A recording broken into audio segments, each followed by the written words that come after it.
Cost audit report की बात करते हैं, और ये कॉस्ट ऑडिट रिपोर्ट के लिए है ना रूल्स बनाए हैं सेंट्रल गवर्नमेंट ने कि जो रिपोर्ट है इस रिपोर्ट को कितने दिन के अंदर तैयार कर देना पड़ेगा, कितने दिन के अंदर आपको सेंट्रल गवर्नमेंट को ये रिपोर्ट दे देना पड़ेगा, रिपोर्ट्स के अंदर क्या क्या आना चाहिए, रिपोर्ट में कौन कौन सी बातों को रिपोर्ट करना पड़ेगा कॉस्ट ऑडिटर को, है ना।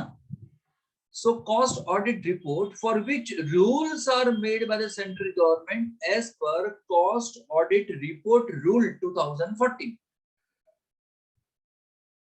इस रूल के मुताबिक central government specify such class of companies, ये सच क्लास ऑफ कंपनीज के बारे में हमने कल डिस्कशन कर लिया, अभी मैंने आपको बताया, है ना। पहले तो कॉस्टिंग रिकॉर्ड्स किसके लिए कंपलसरी है, किन किन लोगों को कॉस्टिंग रिकॉर्ड्स बनाने पड़ेंगे, और अगर कॉस्टिंग रिकॉर्ड्स अगर कंपलसरी है तो किसके लिए कॉस्ट ऑडिट कंपलसरी रहेगा।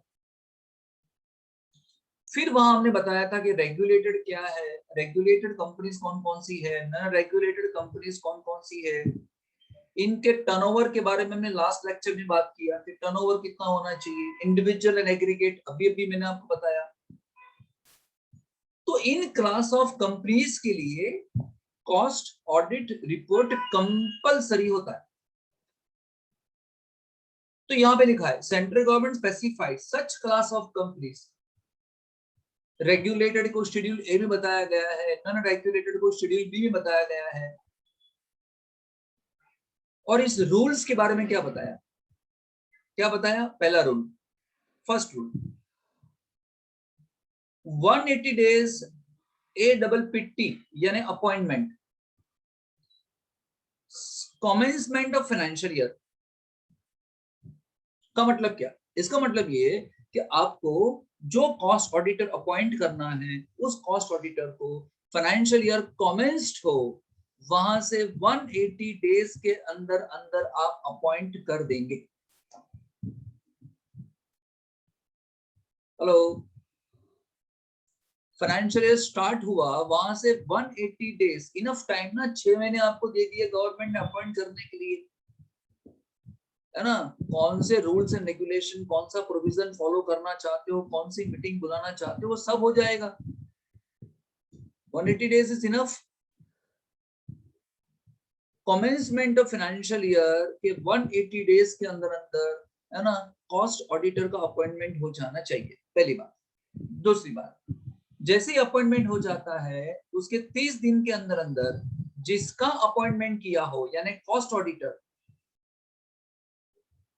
जिसका अपॉइंटमेंट किया हो यानी कॉस्ट ऑडिटर, एंड दूसरा सेंट्रल गवर्नमेंट को इन्फॉर्म कर देना है कि भाई हमने इस फलाना फलाना बंदे को अपॉइंट कर लिया है एज अ कॉस्ट ऑडिटर।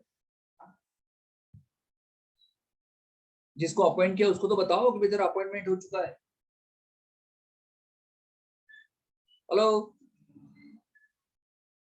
चलिए थर्ड पॉइंट, ये जो कॉस्ट ऑडिटर है वो अपना अपॉइंटमेंट अपनी ऑफिस कब तक होल्ड करेगा, है ना, वो अपनी ऑफिस होल्ड करेगा from the end of financial year और सबमिशन ऑफ रिपोर्ट 180 डेज। मतलब फाइनेंशियल ईयर एंड हुआ वहां से 180 डेज तक, एंड हुआ वहां से 180 डेज तक का, तो वो रिपोर्ट बना के दे दे बोर्ड ऑफ डायरेक्टर्स को, गवर्नमेंट को, वहां तक वो अपनी ऑफिस होल्ड करेगा। देखो अपॉइंटमेंट कैसी होगी, फाइनेंशियल स्टार्ट हुआ वहां से 180 डेज के अंदर अपॉइंटमेंट हो जानी चाहिए। तो जो फाइनेंशियल स्टार्ट हुआ है वो कहीं ना कहीं एंड भी तो होगा। तो जहां से फाइनेंशियल एंड हुआ वहां से अगेन 180 डेज से पहले पहले पहले पहले का तो वो रिपोर्ट बनाता है तब तक वो अपनी ऑफिस होल्ड करेगा। यानी रिपोर्ट अगर जल्दी बन गया, 180 डेज से पहले बन गया रिपोर्ट, तो वहां तक ऑफिस होगी, वरना उसको 180 डेज तक तो रिपोर्ट बना ही देना पड़ेगा, फाइनेंशियल एंड हो वहां से। हेलो, फाइनेंशियल ईयर जहां से स्टार्ट हुआ और यहाँ पे एंड हुआ, फाइनेंशियल ईयर जहां से स्टार्ट हुआ वहां से 180 डेज के अंदर आपको अपॉइंटमेंट कर देनी है, एंड फाइनेंशियल ईयर जहां पे एंड हुआ वहां से 180 डेज से पहले पहले उसको 180 डेज तक ऑफिस होल्ड करेगा, एंड हुआ वहां से 180 डेज का, तो 180 डेज से पहले पहले उसने अगर रिपोर्ट बना दिया, कॉस्ट ऑडिट रिपोर्ट बना दिया, वहां तक होल्ड करेगी। इसका मतलब तो ये हुआ कि उसको 180 डेज तक तो रिपोर्ट तैयार कर ही देना पड़ेगा ना एंड। चलिए क्लियर ना? हेलो, बोलो समझ में आया? आगे ये कहते हैं कि रिपोर्ट जब किया जाएगा, कॉस्ट ऑडिटर जब रिपोर्ट करेगा तो रिपोर्ट करेगा तो कौन कौन सी बातों का वो ध्यान रखेगा, किन किन बातों में वो रिपोर्ट करेगा। जिन बातों को उसको रिपोर्ट में लेना है वो पहले से बता दिया है गवर्नमेंट ने कि आपको इन सब चीजों के लिए रिपोर्ट करना पड़ेगा भाई। तो पहले ये बोलेगा, कॉस्ट ऑडिटर ये बोलेगा कि भाई जब जब मैंने कोई इंफॉर्मेशन मांगी है,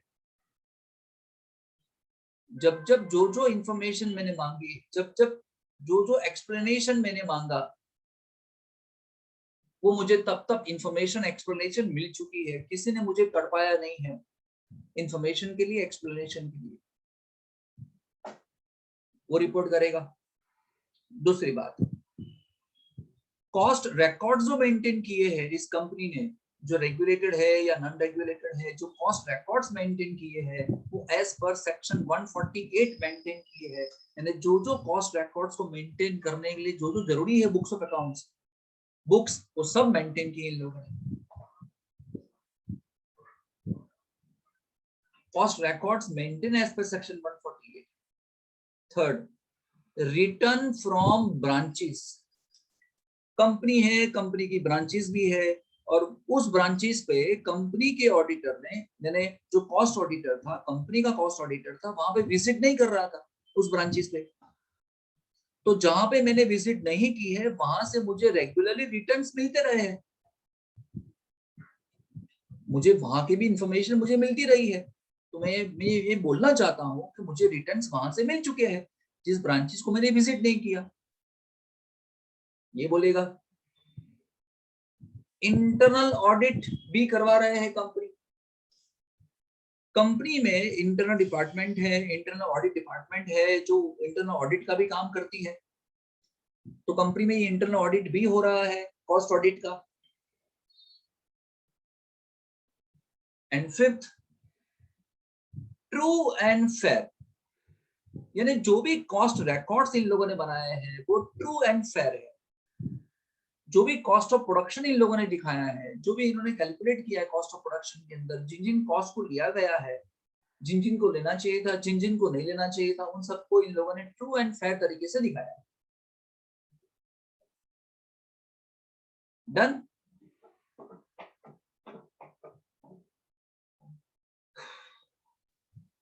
जिन कॉस्ट को लेना चाहिए था उन्होंने कॉस्ट को लिया है, जिन कॉस्ट को नहीं लेना चाहिए उन्होंने नहीं लिया है, कॉस्टिंग प्रिंसिपल को फॉलो किया है इन लोगों ने। चलिए फिफ्थ वन, कॉस्ट ऑडिटर जो है ना वो रिपोर्ट करेगा बोर्ड ऑफ डायरेक्टर्स को। मेरा रिपोर्ट तैयार है, मैंने रिपोर्ट बना दिया है, रिपोर्ट में जो बातें लिखनी थी अब मैंने लिख दी है। अब किसको रिपोर्ट करना है? आपको रिपोर्ट करना है बोर्ड ऑफ डायरेक्टर्स को। जैसे ही बोर्ड ऑफ डायरेक्टर्स के पास रिपोर्ट आ जाए, उस बोर्ड ऑफ डायरेक्टर्स को 30 डेज के अंदर अंदर, हेलो, 30 डेज के अंदर अंदर आपको सेंट्रल गवर्नमेंट को रिपोर्ट कर देना है। आप एक मेरी बात समझो, यहां देखो, ये यहां पे अकाउंटिंग ईयर एंड हो गया, तो यहां से 180 डेज के अंदर अंदर तो रिपोर्ट हो जाना चाहिए। सेंट्रल गवर्नमेंट को यहां से 180 डेज के अंदर अंदर तो रिपोर्ट हो जाना चाहिए।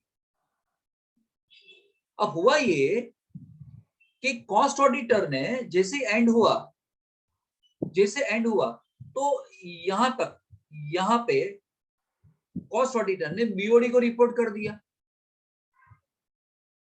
मान लो जहां पे एंड हुआ वहां से 2 महीने के अंदर अंदर रिपोर्ट कर दिया।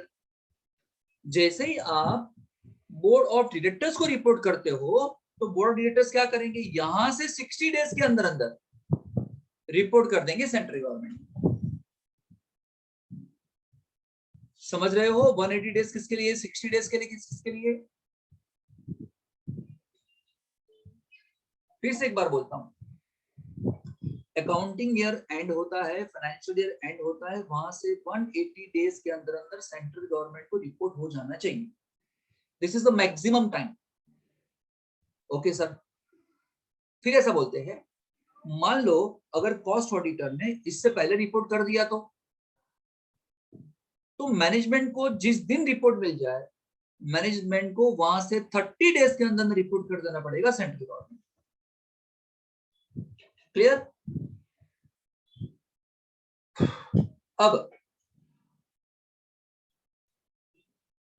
अब सेंट्रल गवर्नमेंट रिपोर्ट पढ़ेगी, सेंट्रल गवर्नमेंट के पास रिपोर्ट आ गया और सेंट्रल गवर्नमेंट रिपोर्ट पढ़ रही है और सेंट्रल गवर्नमेंट को कुछ क्लैरिफिकेशन चाहिए। रिपोर्ट पढ़ते पढ़ते कुछ बातों का क्लैरिफिकेशन सेंट्रल गवर्नमेंट को चाहिए, तो वो ऑडिटर से क्लैरिफिकेशन मांगेगी कि भाई तूने क्या लिखा है, क्लैरिफाई कर, इसका मीनिंग हमको समझ में नहीं आ रहा है, तो खुल के बता, तू हमको समझा।